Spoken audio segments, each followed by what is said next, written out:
잠시 눈을 감고 상상해 보십시오. 만약 지금 당신에게 시간을 거슬러 올라갈 수 있는 단 한 번의 기회가 주어진다면 과연 언제로 떠나시겠습니까? 아마도 많은 분들이 용맹하고 찬란했던 우리 조상들의 시대, 고구려, 백제, 신라가 이 땅을 수호하던 삼국시대를 떠올릴 겁니다.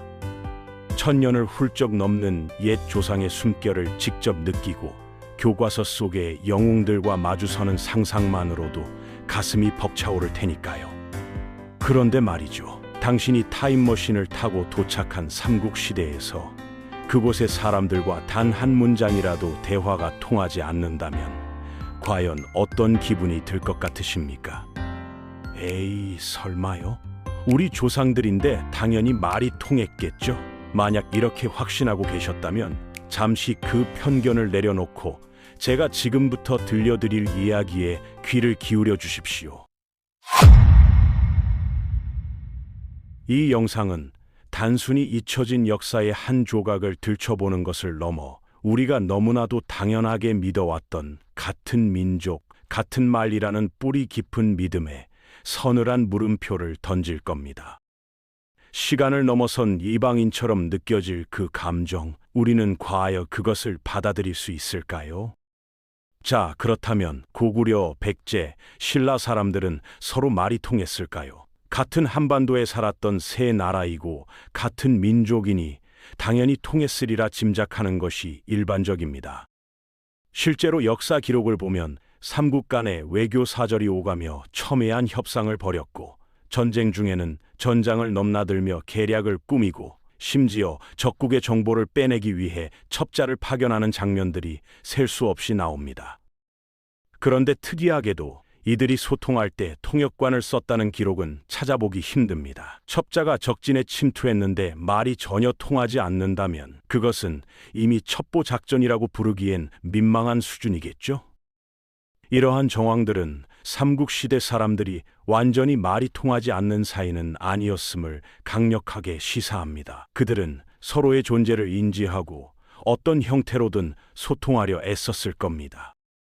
이런 상황을 오늘날의 관점에서 비유해 본다면 어떨까요? 서울 사람이 제주도 방언을 듣거나 전라도와 경상도의 깊은 사투리가 섞인 말을 들었을 때와 비슷하다고 볼 수 있습니다.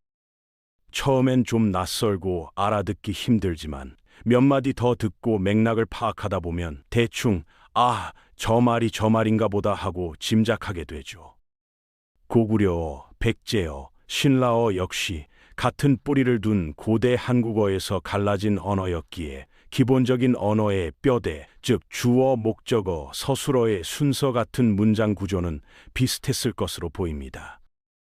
이런 기본적인 틀 덕분에 대화의 전체적인 흐름이나 큰 맥락을 통해 상대의 의도를 어느 정도는 파악할 수 있었을 겁니다. 어쩌면 그들은 불편함 속에서도 나름의 방식으로 서로를 이해하고 대화하려 애썼겠죠.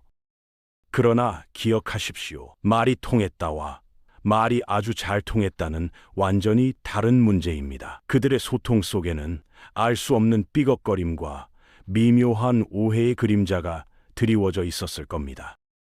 그렇다면 왜 삼국시대 사람들은 대충은 통했지만 정확히는 안 통하는 불편한 소통을 이어갔을까요? 여기에 가장 중요한 열쇠는 바로 시간입니다. 고구려, 백제, 신라는 무려 700년이라는 어마어마하게 긴 세월 동안 각각 다른 정치와 문화를 발전시키며 서로 다른 국가로 존재했습니다.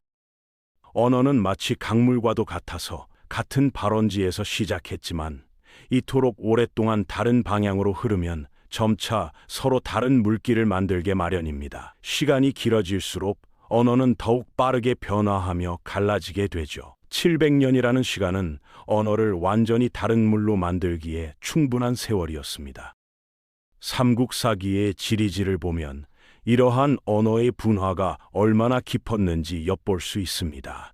각 지역의 옛 지명들이 기록되어 있는데 같은 산이나 강, 도시를 가리키는 이름이 나라별로 제각각 달랐다는 것을 알 수 있습니다. 예를 들어 무를 나타내는 말이 고구려에서는 매, 신라에서는 미 등으로 달랐습니다. 이는 문장의 뼈대만 같을 뿐 일상생활에서 사용하는 핵심적인 어휘들이 상당히 달랐다는 강력한 증거가 됩니다. 마치 우리가 집이라고 부르는 것을 어떤 이는 홈이라 부르고 또 다른 이는 하우스라 부르는 것과 같은 이치입니다. 이런 상황에서 대화가 원활하게 이어질 리 만무합니다. 문장의 뼈대는 알겠지만 중요한 단어가 계속해서 어긋난다면 대화는 계속 삐걱거릴 수밖에 없습니다. 이는 단순한 불편함을 넘어 의미 전달의 핵심을 뒤흔드는 심각한 문제로 이어질 수 있습니다.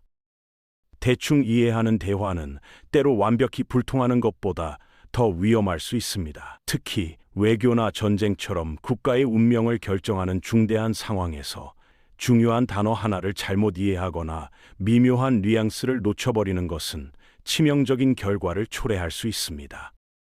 상상해 보십시오. 국경에서 벌어진 적과의 협상 자리에서 상대가 후퇴를 의미하는 말을 했는데 우리는 후계라고 잘못 알아듣고 병력을 후방으로 이동시킨다면 어떻게 될까요? 국가의 존망이 달린 문제 앞에서 언어의 오해는 단순한 실수로 끝날 수 없습니다. 이는 피를 부르는 오해로 이어질 수 있는 서늘한 현실이었을 겁니다. 여러분은 영화 황산벌을 보신 적 있으시죠? 신라군과 백제군이 서로의 사투리를 알아듣지 못해 버리는 해프닝은 코미디적인 과장이 섞여 있지만 이 장면은 삼국시대 언어의 차이가 실제 대화에 어떤 불편함과 오해를 불러일으켰을지 가장 직관적으로 보여주는 좋은 예시입니다. 비록 영화 속에서는 웃음으로 승화되지만 실제 역사 속에서는 이 언어의 장벽이 뜻밖의 비극을 만들었을 수도 있다는 섬뜩한 가능성을 우리는 배제할 수 없습니다.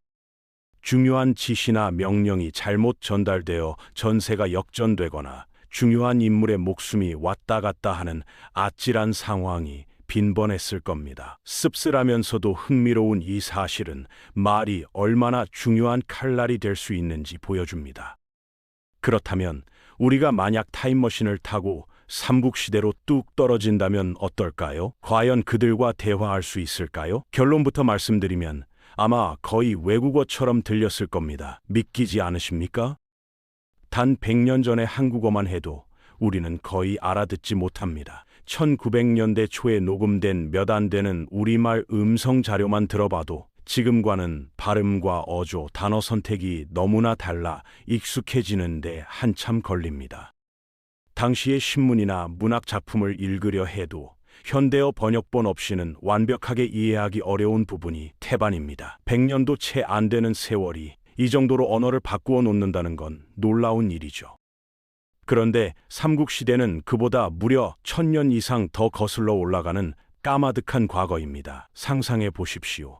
조선시대에 우리말에만 해도 지금은 사라진 성조, 즉 음의 높낮이가 단어의 의미를 결정하는 중요한 역할을 했습니다. 마치 지금의 중국어처럼 말이죠.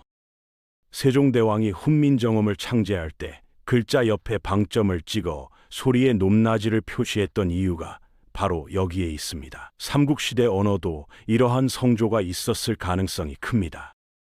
당시의 발음과 리듬은 지금과는 완전히 달랐고 특히 중국어가 선진 문명 언어로 여겨지며 강력한 영향을 미쳤을 가능성이 높습니다. 그 시대 사람들은 중국어 발음이나 성조, 심지어 어휘까지 자신들의 말에 섞어 쓰는 것을 유행처럼 여겼을 수도 있습니다. 현대인이 그들의 말을 들으면 이게 혹시 중국어 아니야? 싶을 정도로 이질적이고 낯설게 느껴졌을 겁니다. 단순한 방언이 아닌 음색과 억양까지 완전히 다른 언어를 마주한 기분이 들 겁니다. 상상력을 동원해 보십시오. 타임머신에서 내린 당신은 드디어 고구려의 장수를 마주합니다. 그의 우렁찬 목소리가 귀에 꽂히지만 당신의 뇌는 그저 혼란스러운 소리들의 연속으로 인식할 뿐입니다. 위험 넘치는 신라의 귀족이 우아하게 말을 건네지만 당신에게는 마치 높낮이가 심한 노래처럼 들릴 뿐입니다. 저 사람이 지금 무엇을 말하는 거지? 끊임없이 되뇌겠지만 단어 하나하나가 너무나 생소하고 문장의 연결도 파악하기 힘들어 답답함이 밀려올 겁니다. 어느 날 밤 고구려의 학자가 촛불 아래 낡은 문서를 낭독하는 모습을 봅니다. 그가 읊조리는 소리는 당신에게 익숙한 한국어와는 전혀 다른 낯선 선율을 가진 음성입니다. 어쩌면 그들은 중요한 의식을 거행할 때 오늘날과는 또 다른 더욱 엄숙하고 독특한 발음의 의례용 언어를 사용했을지도 모릅니다.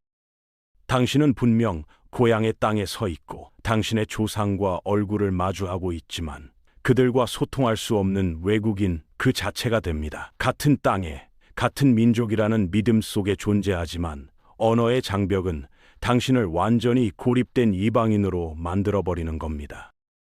이처럼 언어는 단순한 소통의 도구를 넘어 한 시대와 민족의 영혼을 가르는 칼날이 될 수 있습니다. 그런데 삼국시대 언어 중에서도 특히 고구려어에 대해선 더 충격적인 이야기가 숨어 있습니다. 바로 고구려어의 핵심 어휘, 그 중에서도 가장 보수적이고 잘 변하지 않는다는 숫자를 나타내는 말들이 오늘날 일본어의 숫자와 매우 흡사했다는 연구 결과가 존재합니다. 고구려어로 하나, 둘, 셋, 넷을 의미하던 말이 일본어의 히토츠, 후타츠, 미츠, 요츠, 노츠와 놀랍도록 유사했다는 것이죠. 언어학에서 숫자는 언어의 계통을 추적하는 데 있어 가장 중요한 단서 중 하나입니다. 왜냐하면 숫자는 사회 문화적 변화에 둔감하여 오랜 시간 원형을 유지하는 경향이 있기 때문입니다. 그런데 이렇게 명확한 유사성이 2000년을 넘는 세월을 뛰어넘어 발견된다는 것은 무엇을 의미할까요? 이는 언어학적으로 매우 중요한 단서가 됩니다. 학자들은 이 유사성을 통해 고구려어와 일본어 사이에 깊은 연결고리가 있음을 추정합니다. 이야기는 다시 까마득한 청동기 시대로 거슬러 올라갑니다. 당시 한반도 남부 지역에서 고도로 발전된 벼농사 기술을 가진 사람들이 대규모로 일본 열도로 건너가 야요이 문화를 꽃피웠다고 알려져 있습니다. 농경 기술과 함께 문화 그리고 언어도 확산되는 것은 세계적인 현상입니다. 새로운 정착지에서 자신들의 언어를 사용하며 집단을 이루는 것이 일반적이죠. 학자들은 이때 한반도에서 건너간 언어가 일본어의 조상이 되었을 가능성이 크다고 봅니다.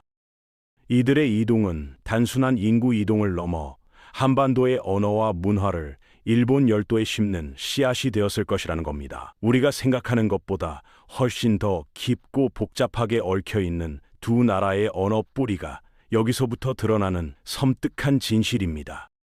그렇다면 더 궁금해집니다. 고구려어와 유사한 말이 왜 한반도에서는 사라지고 멀리 떨어진 일본 열도에서 살아남아 지금의 일본어가 되었을까요? 여기에는 민족의 흥망성쇠와 함께하는 언어의 냉정한 역사가 숨어 있습니다. 한반도에서는 신라가 삼국을 통일하면서 언어의 권력 구도 역시 완전히 뒤바뀌게 됩니다. 신라의 언어가 한반도의 표준어처럼 확고하게 자리를 잡고 대세가 됩니다. 승자의 언어가 곧 법이자 대세가 되는 것이죠. 그 과정에서 고구려계의 언어나 백제계의 언어는 점차 주류 언어로서의 설 자리를 잃고 사라지게 됩니다. 겨우 몇몇 흔적만 남긴 채 역사 속으로 조용히 사라져간 것입니다. 하지만 흥미롭게도 일본 열도로 건너간 고구려계 언어는 그곳에서 다른 문화와 만나면서 독자적인 발전을 거듭합니다. 한반도에서는 소멸했던 그 언어가 일본 열도라는 지리적으로 고립된 환경에서 외부의 큰 간섭 없이 자생적으로 진화하여 지금의 일본어 형태를 갖추게 된 것으로 보는 겁니다. 같은 뿌리에서 나왔지만 한쪽은 한반도에서 점차 잊히고 소멸하며 다른 한쪽은 바다를 건너가 새로운 생명을 얻어 전혀 다른 길을 걷게 된 언어들. 참으로 기묘하면서도 어딘가 숙명적인 이야기가 아닐 수 없습니다. 언어는 단순히 소리나 문자를 넘어 한 민족의 역사와 정체성을 고스란히 담고 있는 그릇이라는 사실을 이처럼 명확하게 보여주는 증거는 또 없을 겁니다. 언어도 결국 냉정한 승자의 편에 서는 것이겠죠. 여러분, 말이라는 것은 정말 살아 숨쉬는 생명체와 같습니다. 시간이 흐르고 공간이 분리되면 아무리 같은 뿌리를 가진 언어라도 놀랍도록 다른 모습으로 변모합니다.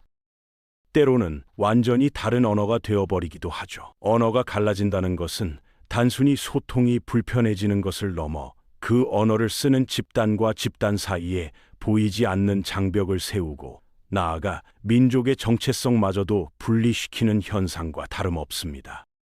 언어가 사라진 민족들의 역사를 보면 그들의 기억과 문화 또한 함께 희미해지고 결국은 흔적조차 찾기 힘들게 됩니다. 언어는 단순한 소통의 도구를 넘어 한 민족의 영혼과 역사를 보존하는 핵심적인 장치인 겁니다. 삼국시대 언어가 우리에게 던지는 질문은 비단 역사 속 언어만의 이야기가 아닙니다. 그것은 현재 우리가 사용하는 한국어의 소중함, 그리고 우리가 누구인가에 대한 근원적인 질문으로 이어집니다. 어쩌면 오늘 이야기는 만약 당신에게 타임머신이 주어진다고 해도 가장 먼저 해야 할 일은 삼국시대로 무턱대고 달려가는 것이 아니라 그들의 말을 먼저 배우는 것이라는 조용한 경고일지도 모릅니다. 그렇지 않다면 우리는 과거라는 낯선 시공간 속에서 홀로 외롭게 서서 아무도 알아듣지 못하는 언어의 바다에 갇혀버릴 테니까요. 말은 정말이지 한 민족의 시간과 영혼을 담는 거대한 그릇이라는 사실을 다시 한번 되새기게 합니다. 이 이야기가 여러분에게 작은 불편함과 함께 우리말의 소중함에 대한 깊은 여운을 남겼기를 바랍니다. 오늘의 이야야는 여기까지입니다. 다음에도 더 흥미로운 이야기로 찾아뵙겠습니다.